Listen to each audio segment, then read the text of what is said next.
The scenes are simply hellish. So much suffering from India's invisible killer.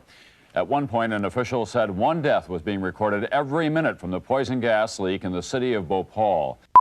एक ऐसा industrial disaster जिसने सिर्फ एक रात में ही करीब 20,000 लोगों की जान ले ली और करीब 6 लाख लोगों को इसने इफेक्ट किया। इंडिया के इतिहास का सबसे बुरा और 20वीं सदी का सबसे बड़ा इंडस्ट्रियल डिजास्टर, जिसका असर आज 37 साल बाद भी भोपाल और वहां के लोगों में देखा जा सकता है। इंसान हो या जानवर, इसने सभी को अपनी चपेट में लिया। कुछ लोग तो उसी रात मर गए और बाकी जो बचे उनको अंधेपन, कैंसर और फेफड़ों की बीमारियां हो गई। तो चलिए जानते हैं दुनिया के सबसे बड़े इंडस्ट्रियल डिजास्टर के बारे में और इसके पीछे वो कौन लोग थे जिनकी लापरवाही से इतने लोगों को अपनी जान गंवानी पड़ी। आज 3 पीढ़ियों के बाद भी इस हादसे का असर उन लोगों में पाया जाता है। लॉजिकली इनसेन की एक नई वीडियो में आपका फिर से स्वागत है। ये 3 दिसंबर की एक ठंडी रात थी और मध्य प्रदेश की राजधानी भोपाल, जिसकी आबादी करीब 9 लाख की थी, सभी अपने अपने घरों में थे। इसी शहर में मौजूद एक केमिकल फैक्ट्री में वर्कर्स टी ब्रेक एंजॉय कर रहे थे कि अचानक 1 बजे के करीब फैक्ट्री में भगदड़ मच जाती है, क्योंकि फैक्ट्री में मौजूद एक टैंक से जानलेवा गैस लीक हो रही थी, जो देखते ही देखते पूरे भोपाल शहर में फैल गई। इस भयानक रात की सुबह होते होते शहर की हर गली, हर सड़क पर इंसानों और जानवरों की लाशें थी। किसी की अपने घर में बिस्तर पर ही नींद में जान चली गई, तो किसी की गलियों में भागते और खांसते हुए मौत हो गई। ये कौन सी गैस थी और ये कैसे लीक हुई और आखिर इसके पीछे कौन जिम्मेदार था और आज ये कंपनी कहाँ है? पूरी कहानी जानने के लिए चलिए थोड़ा पीछे चलते हैं। 1960s में इंडियन गवर्नमेंट ने इंटरनेशनल कंपनीज के साथ काम करने की इच्छा जताई और इनको इंडिया में बिजनेस करने के लिए इनवाइट किया। एक अमेरिकन केमिकल कंपनी की तरफ से भारत को एक ऑफर मिला, जिसे भारत ने अपनी कुछ शर्तें मनवा कर एक्सेप्ट कर लिया। इस कंपनी का नाम यूनियन कार्बाइड कॉरपोरेशन यानी यूसीसी था। इस अमेरिकन कंपनी की एक सब्सिडरी कंपनी 1934 से इंडिया में काम कर रही थी, इसलिए यूनियन कार्बाइड ने अपनी इस कंपनी में और इन्वेस्टमेंट करने का और इसका एक नया प्लांट बनाने का फैसला किया, जिसका नाम यूनियन कार्बाइड इंडिया लिमिटेड यानी UCIL था और इस कंपनी में 22% शेयर्स भारत सरकार के थे। UCIL ने भारत के शहर भोपाल में पेस्टिसाइड्स बनाने के लिए एक प्लांट बनवाना शुरू किया, जिसकी लोकेशन रेलवे स्टेशन से 1 किलोमीटर और बड़े 2 हॉस्पिटल से सिर्फ 3 किलोमीटर की दूरी पर थी। कुछ अथॉरिटीज ने यहाँ प्लांट बनाने की बात पर सवाल भी उठाए, पर इनकी बात पर ध्यान नहीं दिया गया और फिर 1979 में यहाँ फैक्ट्री स्टार्ट कर दी गई। प्लान के मुताबिक इस प्लांट में एक पेस्टिसाइड जिसका नाम सेविन था बनाई जानी थी। इस कीड़े मारने वाली दवाई को बनाने के लिए एक बहुत ही खतरनाक लिक्विड गैस मिथेल आइसोसाइनेट यानी MIC इस्तेमाल होती थी, जो कि इंपोर्ट की जाती थी, पर क्योंकि इसे इंपोर्ट करने में काफी पैसा लग जाता था, इसलिए फैसला किया गया कि ये लिक्विड गैस इस प्लांट में बना ली जाए और थोड़ा पैसा बचा लिया जाए। 1980 की शुरुआत में भारत में सूखा पड़ने की वजह से फसलों की पैदावार में काफी कमी आ गई, जिसकी वजह से पेस्टिसाइड्स की मांग भी कम हो गई।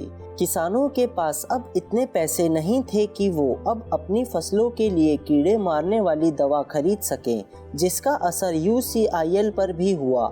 सेविन की सेल में काफ़ी कमी आ गई, जिस वजह से इस प्लांट में सेविन की प्रोडक्शन को काफ़ी कम कर दिया गया, यहाँ तक कि इस प्लांट को बंद तक करने की बात की जाने लगी। फिर कुछ मंथ बाद यहाँ कीड़े मारने की दवा यानी सेविन बनाना ही बंद कर दी गई, पर इसे बनाने के लिए इस्तेमाल की जाने वाली MIC गैस अभी भी यहाँ स्टोर की हुई थी। इसकी स्टोरेज के लिए 3 टैंक्स मौजूद थे और हर टैंक की स्टोरेज कैपेसिटी 68,000 लीटर्स थी। सेफ्टी के लिए इन टैंकों को बस 50% तक भरा जा सकता था। इससे ज़्यादा फिल करने पर प्रेशर बढ़ जाने का खतरा था। इसलिए इस टैंक को MIC से आधा भरकर बाकी टैंक को नाइट्रोजन गैस से भरा जाता था ताकि प्रेशर पूरा ही रहे और लिक्विड MIC गैस इस प्रेशर की वजह से पाइप के जरिए बाहर निकाली जा सके। पर हादसे से कुछ दिन पहले इनमें से एक टैंक में खराबी हो गई, जिसकी वजह से इसमें नाइट्रोजन नहीं भरी जा सकी। इसका मतलब था कि अब MIC इस टैंक से बाहर नहीं निकाली जा सकती थी क्योंकि इसका प्रेशर पूरा नहीं था। इस टैंक में MIC की नॉर्मल कैपेसिटी को ध्यान में ना रखते हुए इसमें 42,000 लीटर MIC भर दी गई, जो पूरे भोपाल शहर के लिए खतरा थी। 1 दिसंबर 1984 को इस टैंक की खराबी को ठीक करने की कोशिश की गई, पर इसे ठीक नहीं किया जा सका।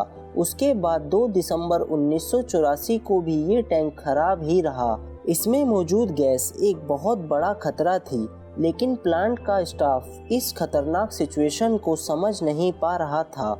रिपोर्ट्स के मुताबिक क्योंकि इस टैंक के पाइप्स को पानी से साफ किया जाता था और किसी वर्कर ने इस पाइप को खुला ही छोड़ दिया था, इसलिए 2 दिसंबर की शाम को इस टैंक के अंदर पानी भरना शुरू हो गया और इस पानी ने लिक्विड MIC गैस के साथ रिएक्शन करना शुरू कर दिया। रात तक इस रिएक्शन के बाद टैंक के अंदर नॉर्मल पाए जाने वाले प्रेशर के कंपेयर में 5 गुना ज़्यादा प्रेशर हो चुका था।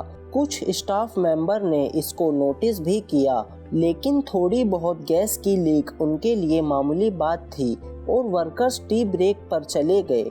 ये 2 और 3 दिसंबर के बीच आधी रात के करीब 1 बजे का वक्त था। फैक्ट्री के वर्कर्स चाय का मजा उठा रहे थे कि उन्हें आंखों में जलन महसूस होना शुरू हुई और साथ ही गले में दर्द और सांस लेने में दिक्कत भी महसूस हुई। इस प्लांट में इमरजेंसी सिचुएशन के लिए 2 तरह के अलार्म मौजूद थे, एक प्लांट के वर्कर्स के लिए और दूसरा शहर के लोगों को अलर्ट करने के लिए था। लेकिन लापरवाही की हद ये थी कि दोनों अलार्म्स खराब थे। टैंक के सेफ्टी वॉल्व्स भी खराब हो चुके थे। ये जानलेवा गैस अब बादलों की शक्ल में प्लांट से निकलकर पूरे शहर में फैल रही थी।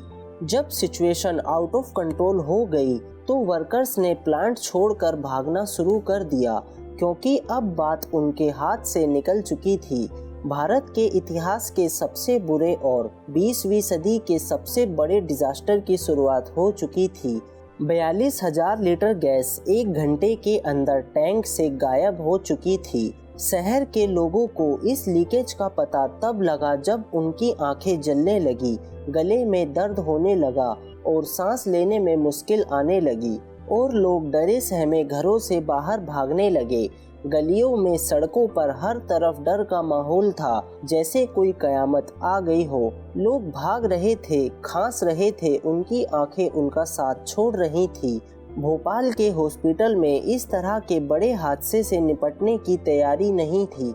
उनके स्टाफ और डॉक्टर्स के पास इस सिचुएशन से निपटने की ट्रेनिंग ही नहीं थी कि ऐसे हालात में क्या करना है और इस गैस से कैसे बचना है। सारी रात इसी भाग दौड़ में निकल गई। सुबह होने पर पता चला कि ये रात उस शहर के लगभग 20,000 लोगों की जान ले चुकी थी। 42,000 लीटर गैस शहर में फैलने के बाद सड़कों पर हर तरफ लाशें पड़ी हुई थी। यहाँ तक कि जानवर भी इस गैस के शिकार हो चुके थे और पौधे भी मुरझा चुके थे। अमेरिकन कंपनी यूनियन कार्बाइड ने इस हादसे की जिम्मेदारी लेने से मना कर दिया था। उन्होंने कहा कि इसकी सारी जिम्मेदारी यूनियन कार्बाइड इंडिया लिमिटेड की थी। ये केस पहले अमेरिकी कोर्ट और फिर इंडियन सुप्रीम कोर्ट में सुना गया और इंडियन गवर्नमेंट ने अमेरिकन कंपनी से $3 बिलियन की डिमांड की, पर अमेरिकी यूनियन कार्बाइड ने इस हादसे के बदले इंडियन गवर्नमेंट को सिर्फ $470 मिलियन देने का ऑफर रखा, जिसको गवर्नमेंट ने एक्सेप्ट कर लिया। भोपाल की अदालत ने 1992 में और फिर 2009 में यूनियन कार्बाइड के CEO वॉरेन एंडरसन को गिरफ्तार करने का वारंट भी जाहिर किया। उसे कुछ दिन अदालत के कहने पर हिरासत में भी रखा गया, जिसके बाद वो अमेरिका फरार हो गया, जिस वजह से लोग बहुत गुस्सा हो गए, लेकिन 2014 में एंडरसन की डेथ हो गई। इस हादसे से करीब 20,000 लोगों की जान गई और 6 लाख लोगों को इस गैस ने इफेक्ट किया। इस हादसे में बच जाने वाले लोगों में अंधेपन, कैंसर और फेफड़ों की बीमारी हो गई। यहाँ आज भी कुछ बच्चे एबनॉर्मल पैदा होते हैं। इस हादसे के बाद UCIL का ये प्लांट बंद कर दिया गया। 1994 में यूनियन कार्बाइड ने यूनियन कार्बाइड इंडिया लिमिटेड को एक दूसरी कंपनी को बेच दिया, जिसको आज एवररेडी कंपनी के नाम से जाना जाता है।